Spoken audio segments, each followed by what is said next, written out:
Welcome to Adjust Your Mirrors, the #1 empowerment podcast show on the planet. Are you in need of motivation? Are you ready to take your personal and professional life to the next level? Then you've come to the right place. Adjust Your Mirrors. This is the podcast that's devoted to helping you see more clearly by making small adjustments. And now, here's your host, Reginald C. Allen. Hey. Thank you for tuning in to another episode of Adjust Your Mirrors. I am your host, Reginald C. Allen. Just thanking all of you, family and friends, thanking you for taking the time again. Thank you. Keys to maintaining a certain level of focus. This life, this walk, we have ups and we have downs. But whatever we're going through, we have to maintain a certain level of focus. Because listen, think about your life. There's going to be times where everything is going well and you're in a season to where everything is just working for you. It's like even when you try to do wrong, you just find yourself having favor. You know, you have those dreams and you feel like everything is attainable. And it is, right? But what happens when you go through a little challenge and now you're not feeling so well? Do you give up? No. Do you quit? No. Do you turn around? No. That's my old school rap.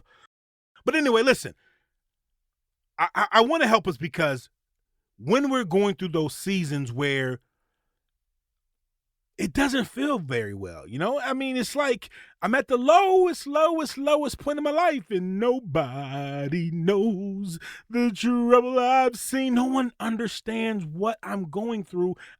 I feel like giving up. I feel like throwing in the towel. But listen, our purpose is not determined by our emotions. Your purpose is determined by God's promise to you. Even in the marriage, okay? When you're in a marriage, you cannot base your marriage off of your emotions because let's be honest, I'm married, okay?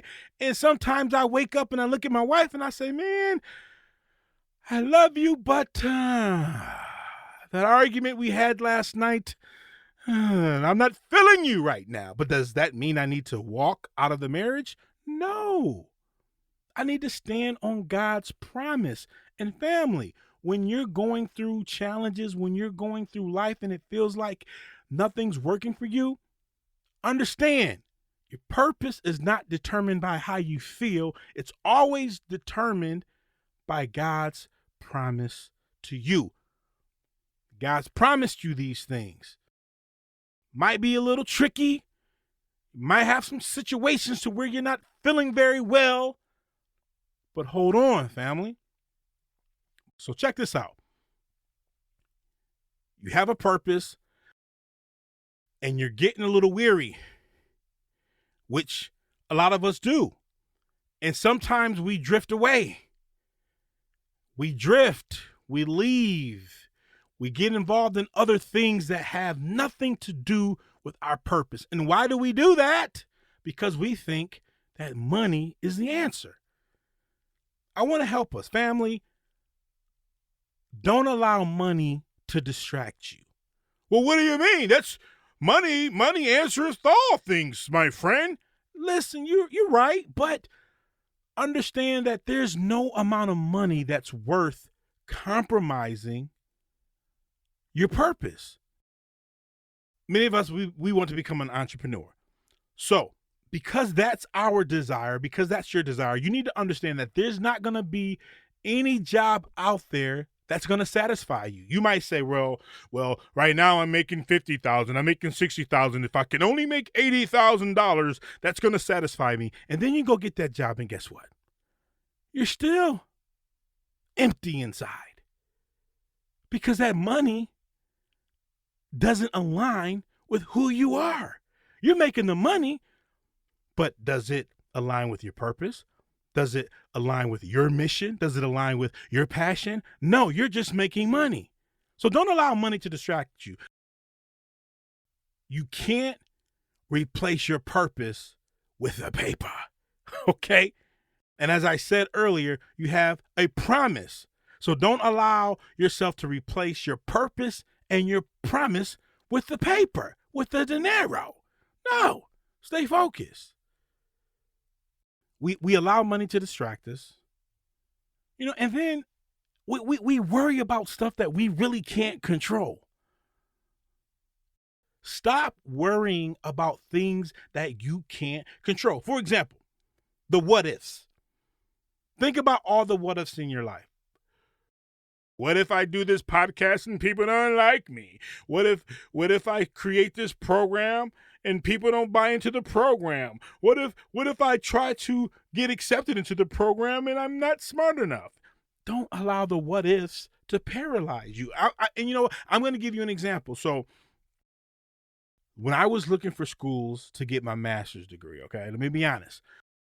So when I went to the master's program, I wanted to find a traditional school, brick and mortar school that had an online program, because bottom line, I was working, married, had kids.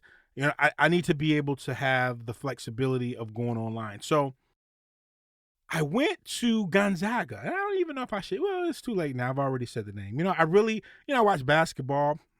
I said, man, what about Gonzaga? Let me see if they have my program. And guess what? They had my program. So I go online, I start the process, and based off of my GPA, they pre-approved me. And there was a counselor who reached out to me, sent my transcripts to Gonzaga, and they were like, oh, wow, yeah, based off of your GPA, you're good money. However, we need you to do one thing. We need you to take this test. Family, I'm not good at tests. So what did I do?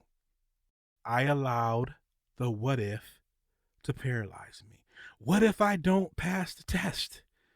What if I don't get in? So you know what I did, family? I didn't take the test, and I went to another school. Now, the school that I went to, likewise, it was a traditional school, brick and mortar school with an online program. But let's just be honest. I think I settled because from the beginning, I should say, initially, I wanted to go to Gonzaga. But I didn't want to take that test. Why didn't you take the test, man? Because I allowed the what if to paralyze me. You have to maintain a certain level of focus.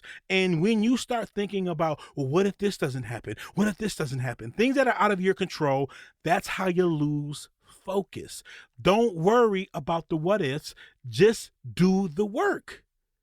Don't worry about it because it's out of your control anyway. If I would have passed the test, thank God, right? But if I would have failed the test, so what? There's 1,000 other schools that I could have went to, but I didn't even give myself a chance.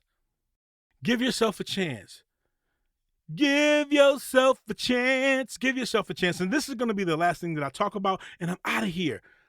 So we're talking about how to maintain a certain level of focus. We need to understand that we can't allow money to distract us. We need to stop worrying about things that we can't control. And we need to remind ourselves of the goal. Understand your why. The why behind the goal is crucial. When you're faced with all these challenges in life, focusing on your why will keep you moving toward your goal. You're going to have to remind yourself, why am I doing this? And once you realize your why, you're going to say, you know what? I'm upset. I'm discouraged. It doesn't seem like it's working my way, but I know why I'm doing this. Family, these are some of the keys that's going to help us to maintain focus. You have a purpose. Don't switch the purpose.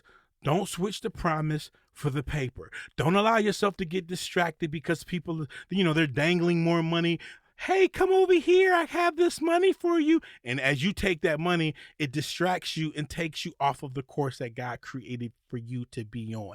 Stay focused. Okay? And with that, I hope you guys have a great week. I hope that you come back here next Monday. And more than anything, I want you to be empowered. Thank you for listening to the Adjust Your Mirrors podcast with Reginald C. Allen. Be sure to visit the Adjust Your Mirrors private Facebook group, and don't forget to follow Reginald on Twitter at Reginald C. Allen. Please remember, when you're listening on iTunes, leave us a 5-star rating review. Until next time, be empowered.